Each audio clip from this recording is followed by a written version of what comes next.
Hi, everybody. Don Giannatti from Lighting Essentials here with my good friend Rosh Sillers. Are you in Detroit today or are you in New York? I'm in Detroit. Detroit. That's where your studio is. Yep. Very awesome to have you here. I saw this article you wrote. I saw it this morning. And the end of competition for photographers. What competition? I was instantly, I thought, gee, a whole bunch of people died, huh? So you wake up in the It's kind of morning, the opposite, they're just gone. No, Yeah. I've preached that mantra for years. The biggest competition you have is yourself. In fact, it's the only competition because nobody else can do what you do, and you can't do Nope. what anybody else does. You have to do it your way. And what we do is, I think we get focused on other people's success. And on the internet, Rosh, I don't know if you know Yeah. this, but on the internet, everybody's wildly successful. Darn right. We are. We're just, you still owe me that $1 million side bet from the other day, but it's I checked with my investment counselor. It should be there any day now. okay. Perfect. As soon as the yacht gets repainted, we'll be underway. Perfect. Yeah, it's crazy. So tell us what inspired you to do that article? Well, I've been talking about this a little bit, and I've been at actually a few seminars lately, and kind of brought it up, and it kind of gets crickets a little bit. Like people aren't sure what to think about this idea that look, there's really no more competition. It's kind of gone to the point of everybody's a photographer. There's so many photographers. Everyone is your competition. So it just kind of takes it to that full circle of there is no competition. You're competing with everyone in the world, or you're competing with yourself. Yep. And like you said, nobody has your eye.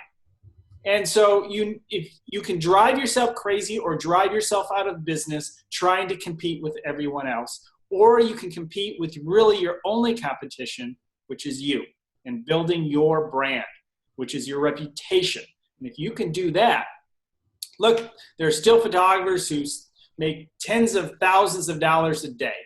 I have I don't do day rates, but if you figure my day rate in Detroit, I'm $3,000 to $5,000 a day.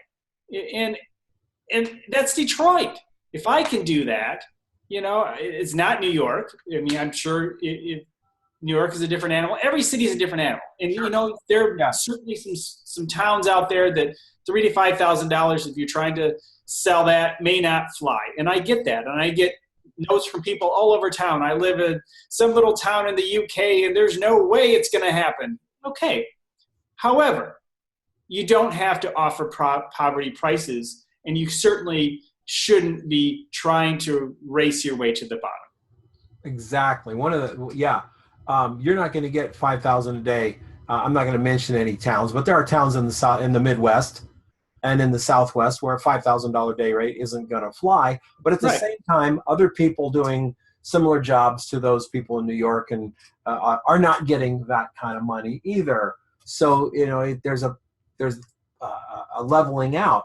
But nothing bugs me more than to read an article on Facebook, and generally written by a disgruntled photographer. Generally, they've failed, and so they failed. So everybody else now must fail. So to validate their failure, so there's just no work out there. And then you go and you pick up PDN or How magazine, and you go, crap, there's a lot of work out there. Mm-hmm. There's more. People need photographs more than ever. Yeah. More than ever. Name a company that does not have a website. And one area that I'm seeing a lot of action in is manufacturing and the trades. These folks are coming to light. The yellow pages aren't working for them anymore, so they have to actually update their 1997 website. And to do that, they need photographs. I was just at a big electrical company today. Great people.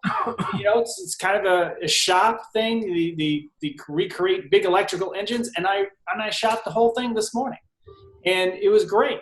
And it was a great opportunity. And they know the price, and they're happy to to pay it because they see their competition with great websites, great photography now, and they know they have to pay for great, because the photography on their website they did before and it wasn't so great. Exactly. So there's a lot of opportunities, just how you position yourself. And again, that's why when I talk about the day rate of $3,000 to $5,000, I mean that's the average, but it happens because I don't use day rates. If I told people, well, if you want to use me, it's $3,000 to $5,000, most people would shut me down and run out the door. And that's why I use it to them. Yeah. They don't make near that much money a day. No. So, but if I put the value on the image and not the time, now I can spend 2-3 hours creating 10, 15 great images that they pay, I don't know, probably, in this case, about $200 each for. But they know the value of each image. And $200 an image is not a huge amount of money, but I spent $3, and I'm going to spend a few hours in post-processing, and life's good. And that will, all add up. And that's how it works. And that's why I'm such an advocate, and you know this, Don, of per image pricing, because it just works. But it's all in how you sell it. I have people contacting me all the time. I can't sell this per image pricing thing. It's not working for me. Well, it does work. Just takes practice, just like selling anything. It took you a while to sell the way you sold your photography before. This is just another avenue, and you just have to have confidence behind it. Yeah, it's called change, and yeah, and it's very scary. Yeah, but it's very real. And I lose jobs from especially agencies. Agencies would call, "What's your day rate?" I said, "I don't do day rates." All right, we're moving on. It happens more than once. But you know what? I don't care about big agencies so much anymore, because that's what they want. They want the lowest day rate and want to work me to death. And I just, there are a couple big agencies I do work for, but they give me regular work, and, life's good. I'm happy with what our relationship. But a lot of times, but those same big agencies will find a photographer they've seen in the magazine, say, "We want that style," and the photographer says, "Well, that'll be $10,000." I'm like, "All right, we just want you." So same agency, it's all the way to position yourself. Yeah, and that guy they pay $10,000 to doesn't live in your town. Right, exactly. Well, the expert is the person from out of town. Absolutely, yeah. Absolutely. I remember being flown to Oklahoma City to do still lifes on seamless paper for a mall, because, good gosh almighty, there wasn't anybody in Oklahoma City who could put a plant on a gray seamless and shoot it like I could, huh? That's right. I thought that, yeah, anyway. But it's true, though, and it's very true. I love what you like said. Working out of town. Yeah, I get free food. I love what you said about the $50,000 photographer. That one line was absolutely classic. The $50,000 photographer gets $50,000 because they asked for it. Yes, absolutely. That is the difference. I mean, in most cases, and guess what? In this situation where I talked about, it was actually my studio mate was bidding against this other photographer. And one of the art directors said, what? One of the other two, one of the quotes was $50,000 for the day, and he's like, his was like, I think 20% of that or something, and the fact is that photographer did not get the job, okay, but that photographer offered the $50,000 because they know they will. They may not get this one, but they only need a couple a month, one a month, maybe, to be on their goal for a year. That's all they need. So whatever it takes, whatever your goal is, they know they're eventually going to get it because they've done it once. Once you do it once, it's kind of like that. That's why, it's good to test those waters and not be fearful. A lot of times I'll say, okay, it's time to raise the rates. And sometimes when I do that, I get knocked down and maybe I'll pull back a little bit, but I keep testing the waters, because there's no way you're going to raise the rates beyond where you are if you don't test those waters and know you are going to lose some jobs. Don't be fearful. Just ask, and you'd be amazed. Yeah, absolutely. Especially if you've built your brand as a photographer who deserves that money. We back in the when I owned an ad agency, I think it was the year 2000. We were doing a lot of promotional work for a company called PeopleSoft, and they made HR software. I'm not even sure they're around anymore. They might be. So. I think they got bought up. Yeah, probably. But we were doing this ad campaign, and it was it was a recruiting ad campaign for PeopleSoft. They wanted the best and the brightest. So the shot that I came up with was shooting down Market Street, not Market Street, from Market Street, where the Transamerica Tower was. And we scouted it and did a bunch of shots, and then we had to bid it out to 3 photographers. The local guy there in San Jose, very, very good photographer, his quote was $40,000. Now this was for a single shot, and what it was, this was not going to be shot digital. It was going to be shot on film, but it was people with briefcases walking, moving, and then everybody else standing in place. So you had this sort of blur. Sure. And then down the street and everything. Yeah, yeah. It was $40,000, and now I'm the art director here in Phoenix, and I'm thinking, holy crap! I've been a photographer all my life. I've never ever seen that kind. He was the cheapest. The guy the guy who got the job was from Denmark and was shooting out of New York. He bid $250,000 for literally one ad shoot. PeopleSoft said that's great craft services going on there. Oh, and it was beyond delightful. But PeopleSoft, we want that guy. Yeah, and we were like, wow. It was great for us because we were the ad agency. And you know what that means 18%, baby.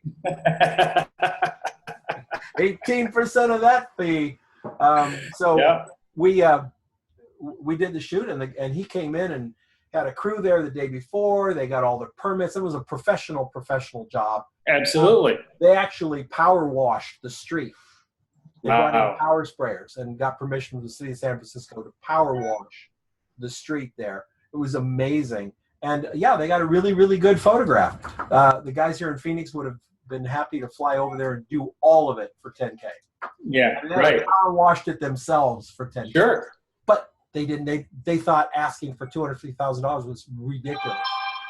Yeah. Yeah. Got it. How do you become a fine art photographer? A photographer asked me, and I said, "You say, I'm a fine art photographer." That's about it. That's it. I love this. You talk about your processes here, and then when you talk about something that's very close to me, you talk about working with other photographers.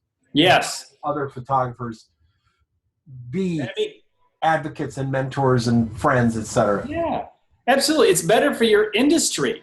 If everybody is a little more on the same page and understands and has a conversation like this, like, oh, it's okay to ask for that kind of money. You're going to lose some situations. I mean, obviously higher you go, but there's a point at which you could win every single bid that's out there, but your price is so low, you're going out of business anyway, and you just hurt the business. So when you can talk with other photographers, support other photographers, it's healthy for the industry, your local community. I mean, everyone is better off if you can just be part of a team and understand. I mean, rather than just making everybody the enemy. I mean, that's just such a lonely, lonely road. And you can learn so much more by embracing other photographers, helping them, and they'd be more willing to help you. Yeah, and that rising tide of photographers, if we all do this, we raise everything. The tide comes in, the boats go up. We all win. We lose when we fight amongst ourselves. It's too hard to be in this business. Yeah. Create more enemies within the business. Absolutely. Absolutely. And the fact is, they're always going to be very low in photographers, meaning they're just getting into the business. They think that the way to prosperity is being the affordable choice, and you can't compete with them. Just ignore it. I mean, maybe try to bring them into the fold. That would be better than trying to be a jerk and telling them. I remember one time many years ago, I did that. I actually, it was a photographer who just had a really low price, and I just kind of said, you're a jerk for that. The reality is that photographer had no clue. They were new in the business. They didn't know how much to charge. I mean, they're happy that someone was willing to give them that little bit of money for taking a photograph. And so, making that enemy of that person certainly didn't educate them, only made them mad, and certainly, I'm sure they continued on doing what they were doing rather than bringing them into the fold and say, hey, I have some suggestions for you. Let's have coffee. You have to approach it that way. Just imagine telling a young man or a young woman who works at Starbucks all week and brings home a paycheck of about $380 after taxes if they did overtime, that they're somehow stupid and hurting me because they're only charging $1,000 for that wedding. Exactly, or $500 or $50 for a photo. I mean, they're going to go, I work all week on my feet, and I'm going to do one day for $1,000, and you're worried because it's taking money out of your pocket. They don't get it that in reality, right, we're saving them from themselves, because once you start out at that fee, it is so damn difficult, so hard to move your feet up and to change the demographics. If you want to do, I always told I'm not a consumer photographer, I'm B2B. Yeah. But I would tell wedding photographers, if you want to get high price weddings, hang out with people who make a lot of money. Because if you're just like a Mr. Blue Collar, riding your motorcycle around and Mr. Blue Collar, you're probably not going to attract the attention of people who pay $10,000 and $15,000 for weddings. Those people are paying attention to other people who do that. People who hire $500 wedding photographers refer to other people who need $500 wedding photographers. Exactly. So the cycle just continues, and how do you break out of it? It's just, practically. It's scary, and that's why a lot of people don't. Because that fear of raising their price. But that's why I say do it incrementally and over time. Just, if you are a $500 photographer right now, okay, try $750 next time. See what happens. Get to $1,000. Keep working. And maybe create new packages that are higher end, and at least offer people the opportunity to pay you $5,000, $10,000. Give them the opportunity. They may just go for it. Keep the $500 price, but take some options out of it. In other words, make it a very, very bare bones, and then work that smaller one up. It's not maybe not optimal, but that's probably the safest way in terms of somebody who feels like they're going to start losing out if they don't keep charging $500. It's that fear. A long time ago, I read a book called The Art of the Deal.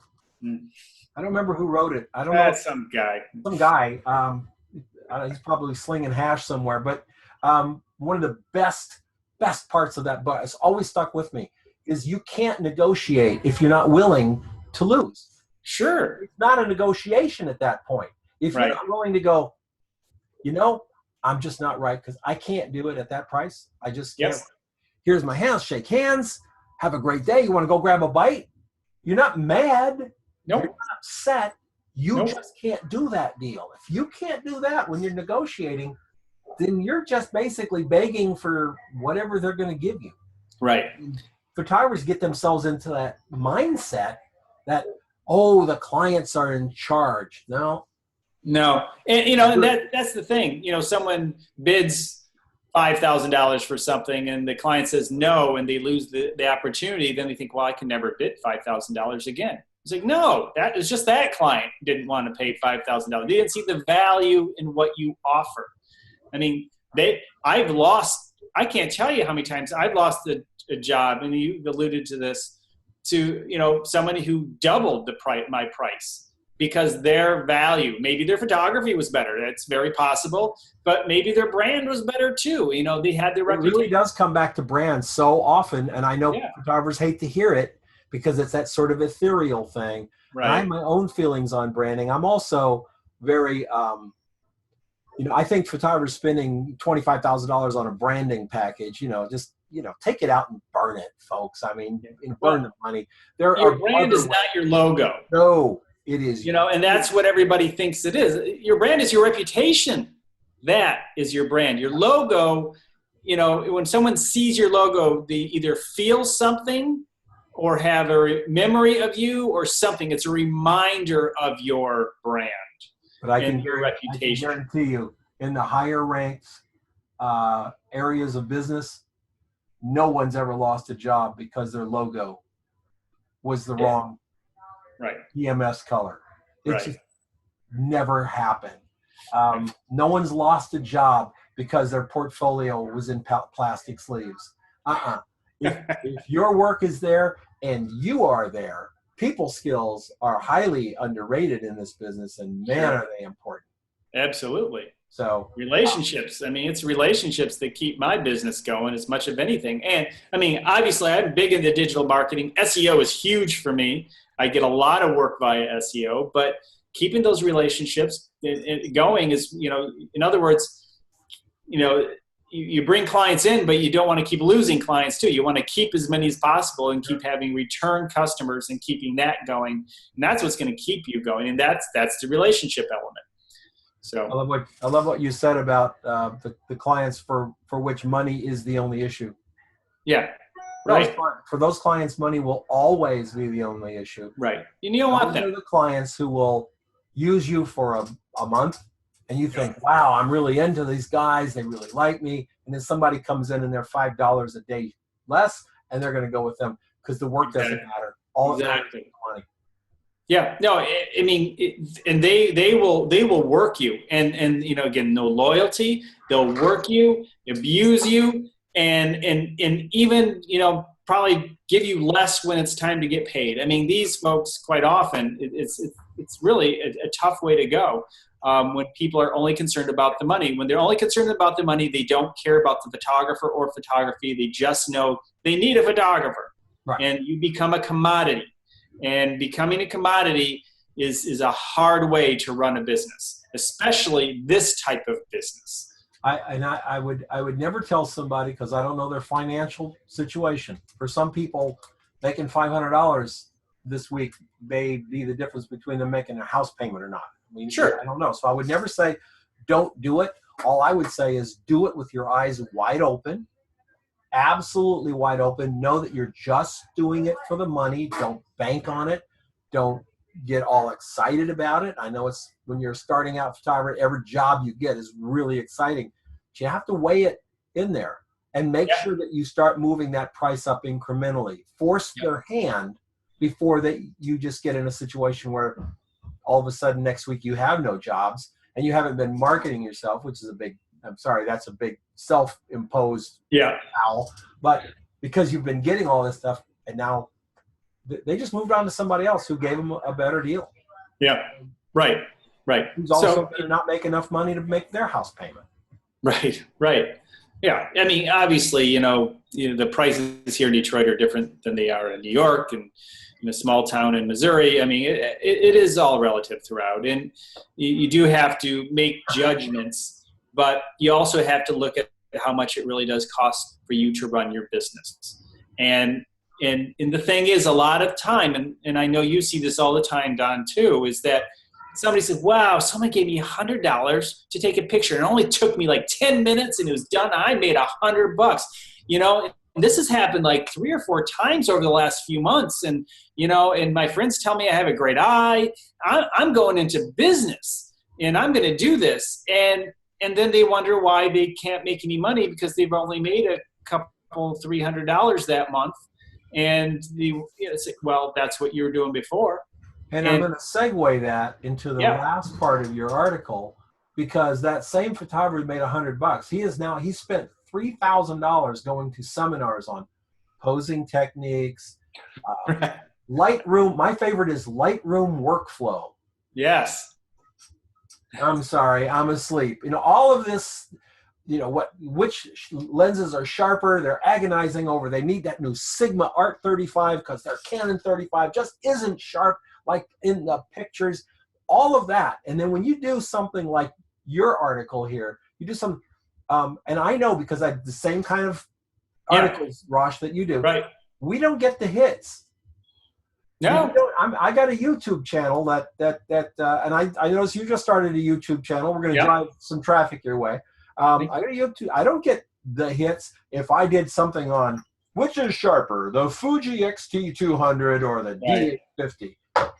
You know, I get a crap ton of people, but I don't care. Yeah, you know, let me share a little secret with everybody right now. Now, you know, I've written a couple books on, you know, the Canon Rebels for a publisher, and that was fun. I love those cameras, by the way. Pardon? I love those cameras.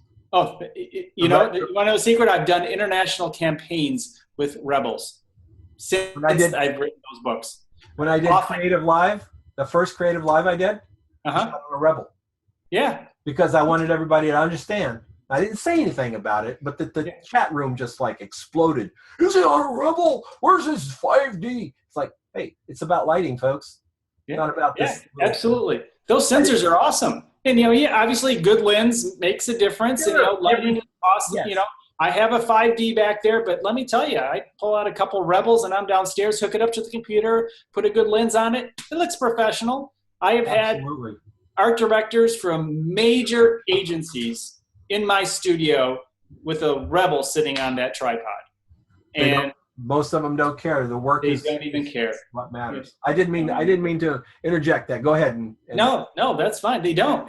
But you know, at the same time, in the beginning, I felt kind of weird about it. You know, so I always had. I must concede it. Another part of it, I also had that crutch. Well, you know, I wrote the book on this. You know, so you know, I always had that crutch. But you know, it's not about the gear. I mean, understanding your gear. I shoot manually, so all those little things that these cameras do, I don't care about so much because everything is manual. And so, but you know, yes, there are reasons for different types of lenses. There are reasons to have good quality lenses. There are reasons for it all. But if you are I think what the real problem, Don, is that people are continuing to look for that magic bullet, that technique that's going to bring them into being a real professional, that everybody's going to see that they are now, because they can do this and understand that they are now, they're real professional, and the money's just going to start rolling in. And nope, that additional pose, you know, it might sell another $25 worth of photos. It's possible, but it's not going to make your career. And I'm so glad Rosh brought that up, because I have that secret magic bullet, and it's yours for only $14.95. Now, normally it costs $11,000, but today only. Yeah, absolutely. It's a little look, you know, work your ass off. That's what it is. Yes, it is. Look, I mean, and let me. Hey, I read a book on lighting. I mean, somebody has some techniques.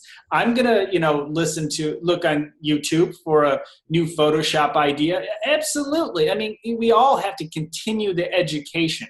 But that again is 20% of the effort. Yeah. I mean, the rest of the education has to be on marketing and business techniques to get you where you want to go. To stop. I mean, so I'm not disparaging all my friends who've written books on, you know, great posing. Yeah. There's some awesome books on that. And I learn stuff all the time that I can apply. And it gives me a little more confidence in certain situations. I got it, but I know that's not what made my business. Well, I can guarantee you the guy that's getting $50,000 for a job, that guy or gal has spent more time on the other boring crap than they have on the photography. Absolutely. Photography may be outstanding, out of this world, but so is their effort to the other stuff, because you can't get there without the other stuff. It's not possible. I remember losing a client, a regular client I had for 2 or 3 years was the hospital system. And I was charging about $200. It was local, you know, $200 per image. So, you know, it was a decent deal. We'd go and do a lot of different shots. And then I found out I lost the client. I'm thinking, oh, some student came in and, you know, underbid me and took, oh no, it was somebody that the CEO really liked, and that person charged us $10,000 a day. So in other words, their price was about 3 times mine. Wow. And that's how I lost it. So it was reputation and branding. You know, nothing I can say. I've watched I've been telling my Project 52 members about this whole thing of social media branding. Yeah. And that entrepreneurs, young people in social media, they need good headshots. They need good styled kind of lifestyle shots for their website. Basically, it's a model composite, right? Yeah. Model composites. What are model composites going for in Detroit? Here they're going for they're still going.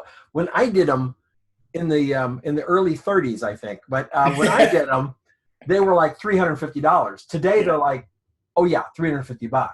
Yeah. But the social media packages are running $2,000 to $5,000. Really? Yeah. Interesting. I'll send you a link, my friend. Yeah. Yeah. I like it. Because the branding. It's all branding. Positioned the same photography as a model composite, but they're not model composites. They're social branding. Yeah, right. What they want. So I should pass that on to my studio mates. They do a lot of fashion. I'm more of a food guy, although I do a lot of manufacturing and corporate portraiture. But that's the one. Food is where they know me best. I stay away from the fashion world. Oh God. I have decided that my niche will be dead and squished cockroaches. It's a very, very, very small. But if I get one job at 50,000, I'm happy. It's just finding that client. It's just finding that. They're out there. It's a global economy now. Hey, Rosh, great talking with you, man. And you. Thanks for checking in. I appreciate you reading the article and sharing it. I thought it was brilliant. Down below on my YouTube channel here, you can get a link to Rosh's YouTube channel and also Rosh's article. And subscribe to his channel because I have a feeling you got some more good stuff. I went back like 3 videos. I'm going, oh, this is really good stuff. Thank you. So, thank you. If you're, there's also some good posing Lightroom stuff out there on other channels. If you want to get the real scoop on the other part of it, you got to give Rosh a listen. Rosh every year does a pricing guide. Yes. Let me throw this out there. I'm thinking of doing another channel purely on pricing and all the little things around it. I'm considering it. Not as heavy. My YouTube channel is daily. I wouldn't do daily, but maybe throwing one up a week or something. I would probably tell you, only because I've been really getting heavy into YouTube marketing. I would tell you, just make it a part of your channel. Just make it a second channel on your channel. So you're not splitting your marketing efforts into 2 different channels. Yeah. Well, another thing though that I've certainly noticed, and this is what I'm doing. Sorry to extend all this, because I've again also been just knee deep with a lot of YouTube. Like Tim Schmoyer, I'm in a group with him, and Brian G. Johnson is another person that I've connected well with, and a few others. They've really been supportive, and one of the things, because my channel has enough broadness, there's different areas, I've been doing series of work. And my next series is on starting your business, but I've done the SEO series, Facebook series, which helps focus down because I think my channel is too broad. Yeah. And that's why I'm thinking that pricing channel, it's so narrow focused. Pricing for photographers, I think you could do well. That's a good point. That's a very good point. It might be a very good point for you to find another photographer or two to join you on that pricing, so that you get a mix of ideas. So what are you doing next week, Don? I'd be happy to do it. I trade everything I do out for tacos. All right. Well, that's a great idea. We'll have to. I've been bouncing around because my new article is not come until February, so I thought having that base of videos would be nice. Absolutely. Yeah. All right. Well, anyway. One of the things I mark on my calendar, I always put it on. It's on my calendar now. Late January, this past January, start looking for Rosh's article. I think this will be 4 years you've done it. Yeah, I started 2013. And each year it just keeps getting bigger and bigger. My social media blog is now all about pricing. Yeah. Well, they're so good. I tell my Project 52 members to print them out and laminate them and stick them on the wall. Thank you. So that it becomes second nature, because everything's changing drastically. Are you doing video? Are you shooting video? A little bit, just a little bit.